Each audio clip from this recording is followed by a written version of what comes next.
নতুন অভিজ্ঞতার সাথে নতুন কিছু কিছু মুহূর্ত নিয়ে আবার একটা নতুন ভিডিও নিয়ে তোমাদের কাছে আসলাম। আশা করি ভিডিওটা ভালো লাগবে, অবশ্যই এন্ড পর্যন্ত দেখো।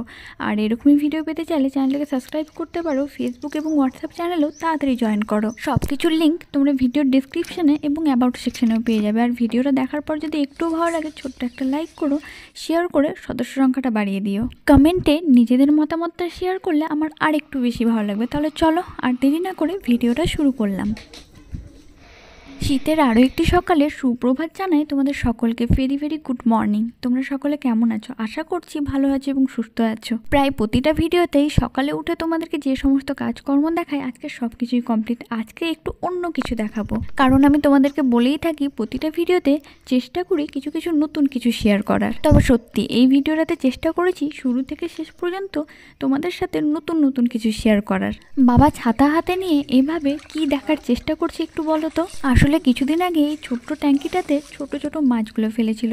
মাছের ডিম আমরা বলে থাকি, তোমাদেরকে কি বলে বোঝায় এক কথায় যদি বলি তাহলে বেবি ফিশ। এই ছোট্ট ছোট্ট মাছগুলো যখন একটু বড় হবে অন্যান্য পুকুরে পরিমাণ অনুসারে ছেড়ে দেওয়া হবে। তবে তোমাদেরকে দেখানোর জন্য ভিডিওটা অন করেছিলাম ঠিকই, কিন্তু ক্যামেরাতে অতটাও বোঝা যাচ্ছে না। আমি অনেক লক্ষ্য করার পর ছোট ছোট মাছগুলো দেখতে পেয়েছিলাম। অনেকগুলোই আছে, বড় হয়ে গেছে তো দেখাই যায় না কিছু। আমি একবার জাল ফেলবো। তবে দাঁড়াও, আজকে ফ্যাকা জাল দিয়ে মাছ ধরাও দেখাবো। তার আগে বাবা বালতিতে করে কিছুটা খোল ভিজেছিল এবং ওটাকে গুলে নিয়ে এভাবে ছিটিয়ে দিচ্ছে। সেটা মাছের খাওয়ার কিন্তু খুব ভালো হয়। মা আজকে শখ করে ফার্স্ট টাইম ফ্যাকা জাল দিয়ে মাছ তুলবে বলছে। দেখা যাক কতটা মাছ ওঠে। তবে জানা নেই যে জালটা কিভাবে ফেলতে হয়, আর বাবা এখন সেটারই অধ্যয়ন করাতে বসেছে মাকে। সকাল থেকে ঠান্ডা এবং কুয়াশাটা থাকলেও এখন দেখি একটু ভালোই রোদ উঠেছে, সেই সাথে আশেপাশের কুয়াশার যে হাতছানিটা থাকে সেটাও কেটেছে। ফাইনালি এবার জালটা প্রপার ফেলে মাছটা তোলার পালা। তাহলে চলো তোমরাও দেখো আর আমিও দেখি।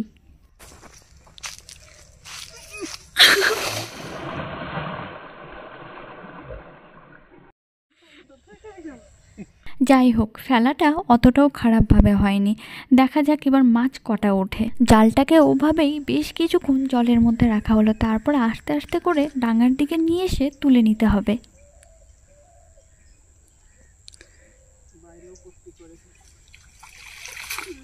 উঠলোই না তো। একটা উঠেছে বাবা, একটা উঠেছে মনে হয়, আর নাই। আর একটা দেখলাম তো। আওয়ার গোল্ডেন ফিশ দুটো মাছ তো উঠেছে, একেবারেই বিফলে যায়নি। তবে ওই দুটো মাছ আপাতত জলের মধ্যে ফেলে দেওয়া হলো। বাবা আবার জালটাকে নিয়ে কিছু দূর সামনে এগোলো, আবার ফেলবে।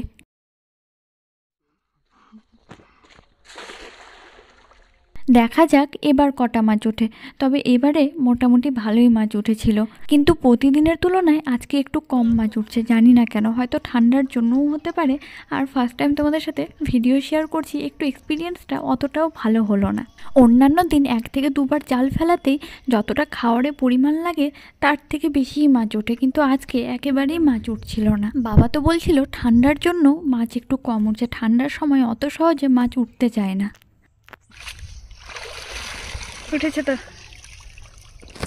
তোমাদেরকে বলছিলামই, তবুও যাই হোক এবার মাছ কিন্তু ভালোই উঠেছে। কিন্তু সব থেকে বড় মাছ যেটা ছিল সেটাই ছুটে গেল।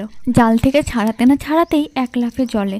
তাই আবার আরও 1-2 বার চেষ্টা করা হলো, কিন্তু সেরকম মাছ আর উঠলো না। বাকি ছোট ছোট অনেক মাছ উঠেছিল, কিন্তু সেগুলোকে ছাড়িয়ে আবার জলের মধ্যে ফেলা হলো। আর মিডিয়াম সাইজের বা মোটামুটি সাইজের যে মাছগুলো ছিল সেগুলোকেই আপাতত আজকে তুলে বাড়ি নিয়ে আসা হবে।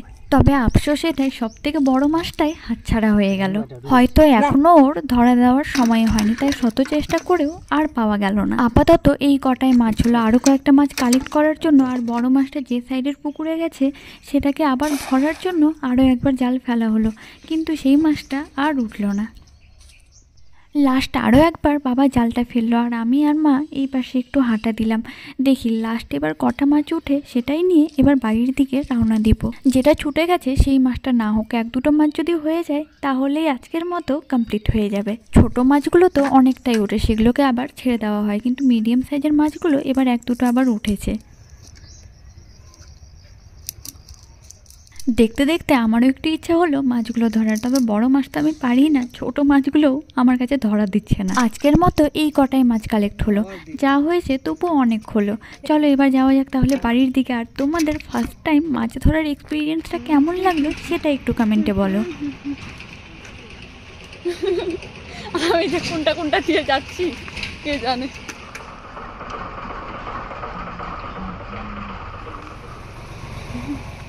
বালতি হাতে ধরে চলে আসলাম বাড়িতে, আর বাবা এখন জালটা শুকোতে দিচ্ছে। প্রতিদিন মাছ ধরে এভাবে জালটা শুকোতে দেয়, তাতে জালটা ভালো থাকে, জালের সুতোগুলোও নষ্ট হবে না তাড়াতাড়ি। মাছগুলো কাটা আর দেখালাম না, কারণ সেটা আমি আর পারি না, শুধু আঁশটাই ছাড়িয়েছি, তবুও আবার চামচ দিয়ে। এবার সব কিছুকে নিয়ে চলে আসলাম ধোয়ার জন্য। তবে বুঝতেই পারছো যে আজকের লাঞ্চ মেনুটা তাহলে কি হবে।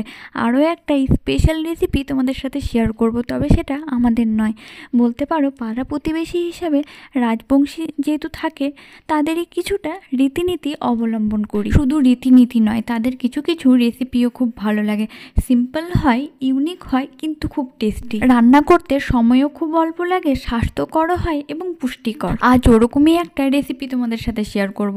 দেখে মনে হবে খুব সিম্পল, হয়তো টেস্ট নাও লাগতে পারে, কিন্তু বিশ্বাস করো খেতে এতটাই ভালো হয়েছিল যে রেসিপিটা তোমাদের সাথে ভাবলাম শেয়ার করেই দিই। কিছু কিছু সবজি বাজার করার জন্য বাবা হাটের উদ্দেশ্যে রওনা দিল, আর এদিকে দেখো আমাদের মাছ ভাজাও কমপ্লিট হয়ে গেছে। তবে রেসিপিটাও তোমাদের সাথে শেয়ার করব, ভিডিওটা দেখতে থাকো। তার জন্য আগে শাকটা ধুয়ে নিচ্ছি। এটা কোন শাক তোমরা একটু কমেন্টে বলো। তবে যিনারা রাজবংশী রয়েছে তাদের খুব কমন এবং প্রিয় একটা রেসিপি, তাই তোমাদের কাছে হয়তো এই শাকটা খুব কমন আর খুব সহজেই বলে দিতে পারো। ওনারা এই শাকটাকে লাফা শাক বলেন, তবে এটার কোনো বাংলা আলাদা নাম আছে কিনা সেটা আমার জানা নেই, তাই তোমাদের যদি অন্য নাম জানা থাকে সেটা একটু বলো, আমার জানা হবে।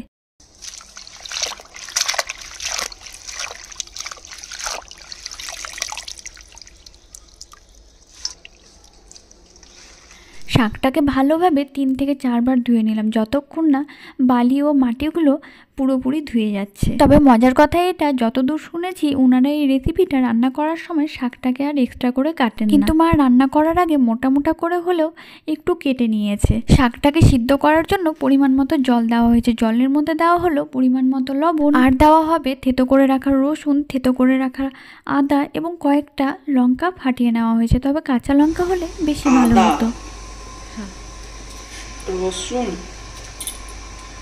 এবার ফাটিয়ে রাখা লঙ্কাগুলো দিয়ে দেওয়া হলো। বেশ কিছুক্ষণ জলটা ফুটাতে হবে, কিন্তু সত্যি জলটারই একটা সেন্ট আসছে খুব সুন্দর। আর কোনো গুঁড়ো মশলা বা মশলার কোনো প্রয়োজন নেই। এবার কেটে রাখা শাকগুলো সেটার মধ্যে দিয়ে দেওয়া হলো। ঢাকা দিয়ে দিয়ে ভালোভাবে সিদ্ধ করতে হবে, মাঝখানে মাঝখানে ঢাকা তুলে নাড়তেও হবে। তবে ওনারা এই রেসিপিটা ট্রাই করার সময় কাঁচা লঙ্কা ব্যবহার করে থাকেন, কিন্তু সেই সময় আমাদের কাঁচা লঙ্কা অ্যাভেলেবেল ছিল না। পাশেই রান্না হচ্ছে ভাতটা, শাকগুলো ভালোভাবে সিদ্ধ হয়ে গেছে। ঢাকা তুলে এবার ডাল ঘাটুনি দিয়ে ভালোভাবে ঘেটে নিয়ে একটু মিক্সড করে নেওয়া হলো। তোমরা যারা এই রেসিপিটা অলরেডি বাড়িতে ট্রাই করো তারা একটু কমেন্টে বলো তো যে আমি রেসিপিটা ভালোভাবে শেয়ার করতে পারলাম কি না। এই রেসিপিটা সচরাচর লাফা শাকের পেলকি নামে পরিচিত। তার পাশাপাশি মাছগুলোও রান্না করা হয়ে গেছে। আজকের মেনুতে আরও কিছু কিছু রান্না হয়েছে, সেটাও দেখে নাও। পাশেই আছে গরম ভাত, আর আছে আলু, ফুলকপি, পেঁয়াজকলি দিয়ে গরম গরম ভাজা। তবে শীতের সময় এই পেঁয়াজকলি দিয়ে যে কোনো ভাজা সত্যিই খুব ভালো লাগে। খাওয়া দাওয়াটা সেরে নিয়ে তারপরে ভিডিওটা কন্টিনিউ করছি, তোমরা দেখতে থাকো। দেখতে দেখতে সূর্যাস্ত হতেই চলেছে, প্রায় এখন বাজে মোটামুটি 3:30। আজকে তোমাদেরকে আরও একটা জিনিস দেখানোর আছে। এই মৌমাছিগুলো দেখো, মোটামুটি 1 থেকে 1.5 বছর হতে চললো, এখনো আছে। এটা দিয়ে রাস্তা খুঁজেছে বাড়ির ভিতরে ঢোকার, আর সিঁড়ি রুমের নিচেই করেছে বড় দেখে মৌমাছির জাগ। আর সেই জন্যই মাঝে মধ্যে মৌমাছির উপরে পাড়া দিয়ে দিই, তাই কামড়ও খাই। শুধু আমরাই নয়, কুকুরগুলোও কামড় খাই এখানে খেতে এসে। এতদিন হয়ে গেল তবু আর যাওয়ার নাম নাই। অনেকে বলে বাড়িতে নাকি মৌমাছির চাক থাকা ভালো, তাই আমরা তাড়াই না, কিন্তু নিজে থেকেও যে যাই না। মাঝে মধ্যে বেশিরভাগ শাস্তিটা আমারই হয়। অনেক ভিডিওতেও তোমাদের সাথে শেয়ার করেছি যে আজকে মৌমাছিতে পাড়া দিলাম বা মৌমাছি কামড়ালো। হাঁটতে হাঁটতে চলে আসলাম উঠোনের দিকে। ফুল বাগানের সামনে একটু দাঁড়িয়েই ছিলাম, কিন্তু আর শান্তি নেই। এই ছোট্ট কুকুরের বাচ্চাটার হঠাৎ লেগেছে অনেক খিদা, তাই পায়ে পায়ে ঘুরছে। শুধু ঘুরছেই না, এই দেখো একেবারে উঠেই পড়ছে। কিছুক্ষণ ধরে ওর কাণ্ডকীর্তি দেখতে দেখতে ওকেও একটু খেতে দিলাম। দুপুরের সময় অল্প একটু ভাত দিয়েছিলাম, সেটা খেয়ে অলরেডি ওনার হজম হয়ে গেছে। এখন আর খেতে কি দিব, তাই অল্প একটু চিড়া দিলাম। তবে আরও একটা কুকুরের বাচ্চা আছে, ওইটা আবার কিন্তু এরকম করে না। আরও একটা হয়েছিল, ওটা মনে হয় কেউ নিয়েই গেছে। তবে ওই কুকুরের বাচ্চাটা দেখতে আরও বেশি ভালো ছিল, তোমাদেরকে একবারও দেখাতেই পারলাম না। তোমরা মেকআপ চ্যালেঞ্জের ভিডিওগুলো খুব ভালোই পছন্দ করছো, অনেকে কমেন্টে নানান রকম আইডিয়াও দিচ্ছ। অবশ্য ভিডিওগুলো শ্যুট করতে আমার নিজেরও খুব ভালো লাগে। তোমরা যখন কমেন্টে নতুন নতুন আইডিয়াগুলো সাজেস্ট করো, ভিডিও করার উৎসাহটা আরও বেড়ে যায়। শর্ট ভিডিওটা হয়তো তোমরা এই ভিডিওর আগেই পেয়ে যাবে, চ্যানেলের নজর রেখো। ভিডিও শ্যুট করার সেটআপটাও দেখে নাও। এক জায়গায় ফোন রাখি, এক জায়গায় নিচে বসি, আর বাকি সরঞ্জাম কৌটোতেই আছে। তাহলে চলো আর বেশি দেরি করছি না, মেকআপ চ্যালেঞ্জের ভিডিওটাও শ্যুট করতে হবে। আর এই ভিডিওতে সেটা আর শেয়ার করলাম না, সেটা তোমরা শর্টেই দেখতে পাবে। আলু দিয়ে ফুল ফেস মেকআপ চ্যালেঞ্জের ভিডিওটা কমপ্লিট করে নিয়েছি। ভিডিওর এন্ডে শর্টটাও দেখো, কিন্তু আশা করি তোমাদের ভালো লাগবে। তাহলে চলো ফেসটা ভালোভাবে ক্লিন করে নিচ্ছি, তারপর বাকি ভিডিওটা তোমাদের সাথে কন্টিনিউ করছি। ফেসটাও ভালোভাবে ক্লিন করে নিয়েছি, সব কিছু নিয়ে চললাম আমি নিচে, একটু রেস্ট করে নিই, তারপরে আবার দেখা হচ্ছে তোমাদের সাথে। এখন বাজে মোটামুটি সন্ধে 6টা। মা এদিকে টিভি দেখতে দেখতে পিঠাতে পুর ভরে পিঠা করতে বসেছে। আর টুনিকে দেখো, পিঠার পুরটা যেটা গুড় ও নারকেল গুঁড়ো দিয়ে ভালোভাবে বানানো ছিল সেটা তো খাচ্ছে না, পিঠার তৈরির কাঁচা আটাটাই খাচ্ছে। তবে পিঠার রেসিপিটা আজকে আর শেয়ার করলাম না, দুর্গাপুজোর নবমী স্পেশাল ভিডিওতে তোমাদের সাথে শেয়ার করেছি। এখনও পর্যন্ত যদি না দেখে থাকো সেই ভিডিওটাও দেখতে পারো। তার পাশাপাশি আরও অনেক কিছু ওই ভিডিওটাতে শেয়ার করেছি, তোমরা প্লেলিস্ট থেকে খুব সহজেই দেখতে পারো, ডেসক্রিপশানেও দিয়ে দিব। তোমাদের সুবিধার্থে আই বাটনেও ভিডিওটা ট্যাগ করার চেষ্টা করব। তাছাড়াও আরও নিত্য নতুন অনেক রকম ভিডিও শেয়ার করেছি, তোমরা প্লেলিস্ট থেকে নিজের পছন্দ মতো ভিডিও দেখতে পারো। সবসময় চেষ্টা করি ভিডিওর মধ্যে নতুন কিছু শেয়ার করার, প্রতিটা ভিডিও একটু হলেও আলাদা ক্রিয়েট করার। তোমরাও একটু পাশে থেকো, শুধু এইটুকুই বলার।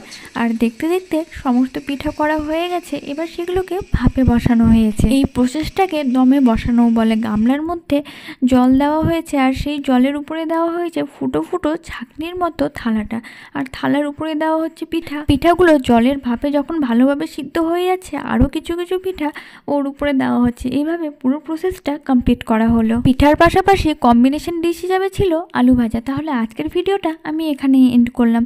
ভিডিওটা যদি ভালো লাগে ছোট্ট একটা লাইক করো, শেয়ার করো, কমেন্টে নিজেদের ওপিনিয়নটা অবশ্যই বলো। চ্যানেলে নতুন হলে চ্যানেলটাকে সাবস্ক্রাইব করো, ফেসবুক পেজ এবং হোয়াটসঅ্যাপ চ্যানেলটিকেও জয়েন করে পাশে থাকতে পারো। Thanks for watching.